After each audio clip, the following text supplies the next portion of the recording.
Alright, good morning mga kabagis. Rest day ko ulit. Actually, bira ako mag-rest day. Kaya papanahon na natin yung ating mga warrior.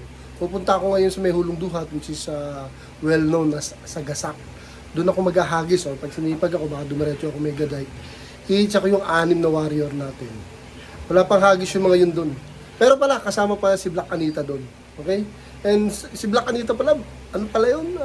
Kak pala yun, kaya Black Anita ang pangalan, hindi Anita. Ika, basket tayo. Para may dala natin at may sakay na sa motor. Samahan niyo ako mga kabagis. Hello, good morning mga kabagis. Nandito na tayo sa Mega Dike. Palabas ulit din yan boss sa may... Ito, binasket ko na yung mga ibon natin kanina. Yan. 6 sila. Wala naman siksikan.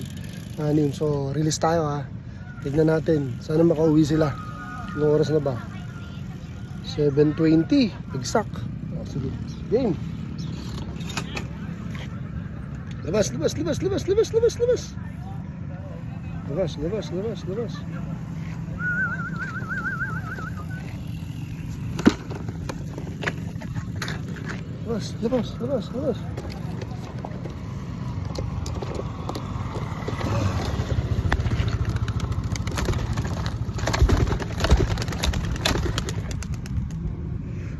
Wala na ha. Ilan sila? Ayun.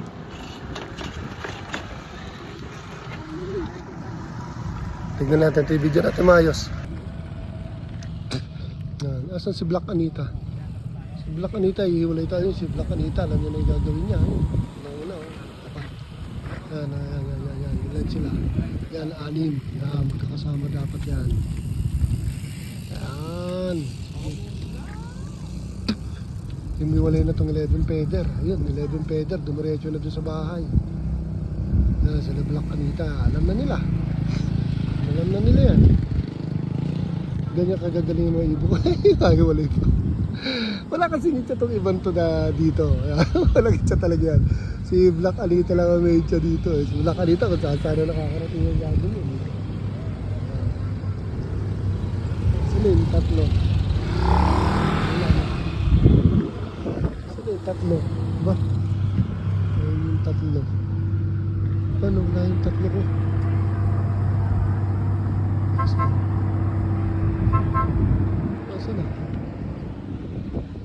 Ayun na sila. Ayun na. Pupunta na doon. Saan yung iba ko? Nawala na. Dimaretso na yata. Wala na yun. Ayun na. Wala na. Andun na sila. Inunahan na ako. Ayun yung kanino ba yun? Ay hindi, ibon pala ng ano to. Ibon ng pala isdaan to. Yung kalapati yan eh. Wala na. Nandun na sila. Dumiretso na sila Black Anita. Matikas talaga si Black Anita. Siya nag-guide eh. So yun. Babalik na tayo sa bahay. Sige na. Ako'y mamamalengke pa. Thanks for watching mga kabagis. Thank you for watching.